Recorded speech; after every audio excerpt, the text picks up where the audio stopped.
नमस्कार, देश और बिहार की राजनीतिक खबरों में आपका स्वागत है। मैं हूं आपके साथ दिव्या। आज बुलेटिन में बात होगी तिरुपति मंदिर चढ़ावे को लेकर बढ़े राजनीतिक विवाद की। हुकुमदेव यादव का आरोप, बिहार में अफसरशाही है यमराज। नीतीश कुमार के लिए भारत रत्न की मांग, बीजेपी का प्रशांत किशोर पर हमला, गांधी का अपमान, भाजपा के निशिकांत दुबे का कांग्रेस के वेणुगोपाल पर आरोप। चलिए अब खबरों की तरफ विस्तार से। राजद ने आरोप लगाया है कि राज्य में बाढ़ पीड़ितों को राहत सामग्री सही तरीके से नहीं पहुंचाई जा रही है और राहत केवल औपचारिकता बनकर रह गए हैं। पार्टी ने कहा है कि बाढ़ से प्रभावित 30 लाख परिवारों में से केवल 16 लाख का ही सरकारी आंकड़ा प्रस्तुत किया गया है। राजद कार्यकर्ता राहत कार्य कर रहे हैं, जबकि चिकित्सा प्रकोष्ठ ने चिकित्सा कैंप भी आयोजित किया है। पटना में जदयू की प्रदेश कार्यकारिणी की बैठक हो रही है, जिसमें विधानसभा चुनाव की तैयारी और सीट शेयरिंग पर चर्चा हो सकती है। बैठक से पहले महासचिव छोटू सिंह ने नीतीश कुमार को भारत रत्न देने की मांग करते हुए पोस्टर लगाए हैं। नीतीश कुमार नवंबर 2005 से बिहार के मुख्यमंत्री हैं और पार्टी के राष्ट्रीय अध्यक्ष भी हैं। बैठक में कई प्रमुख पार्टी नेता शामिल होंगे। बीजेपी प्रवक्ता सैयद शहनवाज हुसैन ने प्रशांत किशोर पर आरोप लगाया है कि उन्होंने 2 अक्टूबर को जन सुराज पार्टी की घोषणा करके महात्मा गांधी का अपमान किया है। शहनवाज हुसैन ने कहा कि प्रशांत किशोर की शराबबंदी खत्म करने की बात केवल वोट पाने की चाल है। उन्होंने ये भी कहा कि बिहार में प्रशांत किशोर का कोई प्रभाव नहीं होगा और 2025 में नीतीश कुमार ही मुख्यमंत्री बने रहेंगे। प्रशांत किशोर के जन सुराज पार्टी के स्थापना अधिवेशन में कई महत्वपूर्ण घोषणाएं की गई हैं, जिसमें पार्टी के आधिकारिक झंडे का विवरण शामिल था।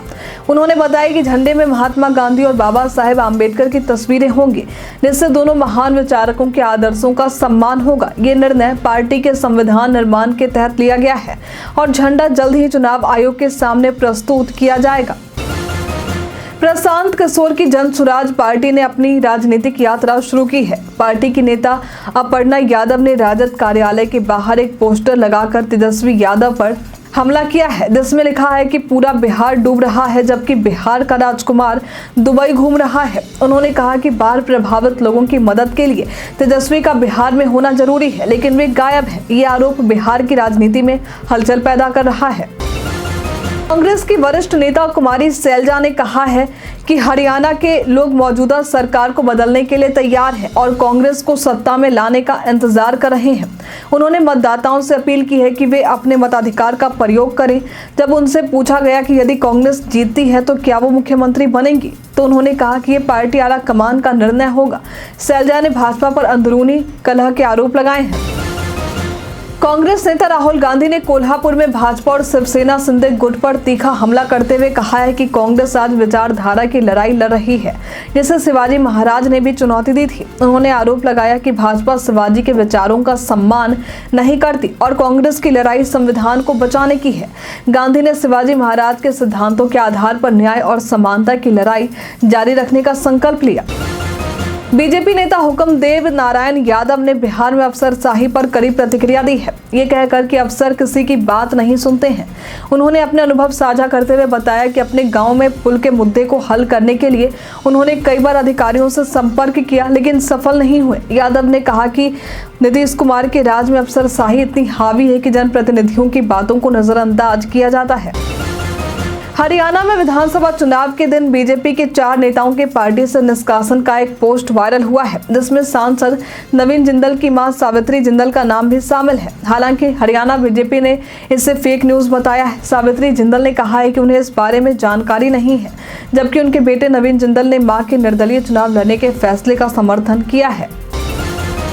प्रधानमंत्री नरेंद्र मोदी ने महाराष्ट्र के वाशिम में नवरात्रि के अवसर पर कई विकास परियोजनाओं का उद्घाटन किया है। उन्होंने पोहरा देवी मंदिर में पूजा अर्चना की और बंजारा विरासत संग्रहालय का उद्घाटन भी किया, जिसका उद्देश्य बंजारा समुदाय की सांस्कृतिक धरोहर को संरक्षित करना है। पीएम मोदी ने ठाणे में 32,800 करोड़ रुपए से अधिक की परियोजनाओं का उद्घाटन और शिलान्यास किया है और उनकी यात्रा के दौरान कुल 56,000 करोड़ रुपए की योजनाओं का ऐलान किया जाएगा।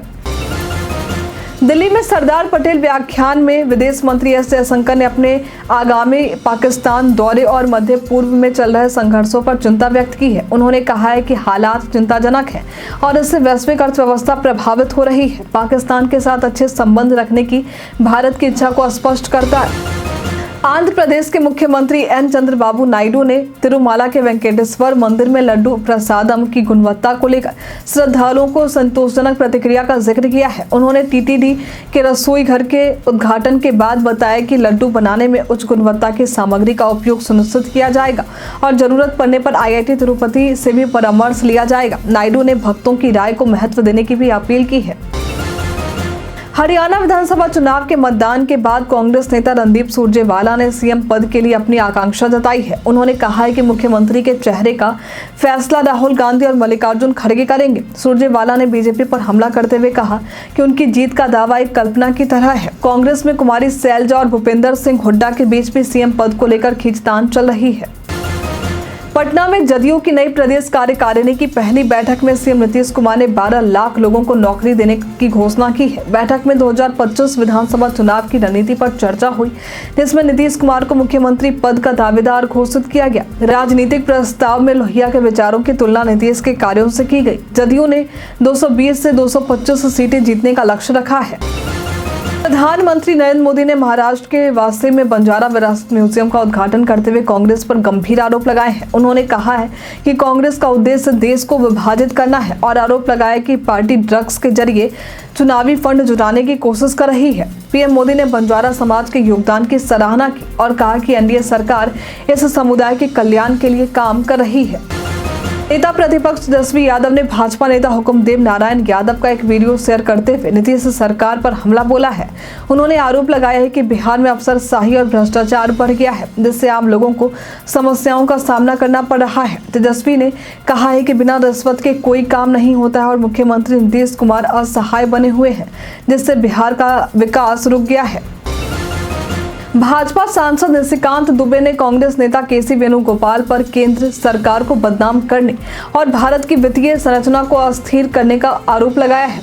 उन्होंने लोकसभा अध्यक्ष ओम बिरला को पत्र लिखकर वेणुगोपाल के असंवैधानिक आचरण की शिकायत की।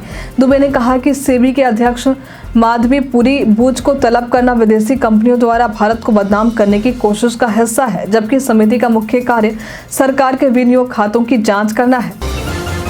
कांग्रेस ने जम्मू कश्मीर में उपराज्यपाल द्वारा 5 विधायकों के नामांकन का विरोध किया। इसे लोकतंत्र और संविधान के मूल सिद्धांतों पर हमला बताया। पार्टी नेताओं ने आरोप लगाया है कि भाजपा जानती है कि उसके पास सरकार बनाने के लिए पर्याप्त संख्या नहीं है, इसलिए वो जनादेश में हेरफेर कर रही है। ये प्रक्रिया जम्मू कश्मीर पुनर्गठन अधिनियम 2017 में संशोधन के बाद पहली बार हो रही है, जिससे विधानसभा की संख्या 95 हो जाएगी। तिरुपति मंदिर में चढ़ावे के लिए तैयार किए जा रहे लड्डू में पशु की चर्बी मिलने का मामला तूल पकड़ रहा है। डीएमके ने आंध्र प्रदेश के डिप्टी सीएम पवन कल्याण पर आरोप लगाए हैं कि वो धर्म और हिंदू देवताओं का उपयोग राजनीतिक लाभ के लिए कर रहे हैं। पवन कल्याण ने तमिलनाडु के डिप्टी सीएम उदयनिधि स्टालिन की टिप्पणी का जवाब देते हुए सनातन धर्म को मिटाने की कोशिश करने वालों को चिताया है। राहुल गांधी ने कोल्हापुर में संविधान सम्मान सम्मेलन में ऐलान किया कि यदि कांग्रेस सत्ता में आई तो वो 50% आरक्षण की सीमा हटा देगी और जातिगत जनगणना कराएगी। उन्होंने कहा कि समाज के हक को समझने के लिए सामाजिक आर्थिक सर्वेक्षण भी कराया जाएगा। राहुल ने शिक्षा व्यवस्था में दलितों के इतिहास को दबाने का आरोप लगाते हुए कहा कि संविधान की रक्षा के लिए ये आवश्यक है।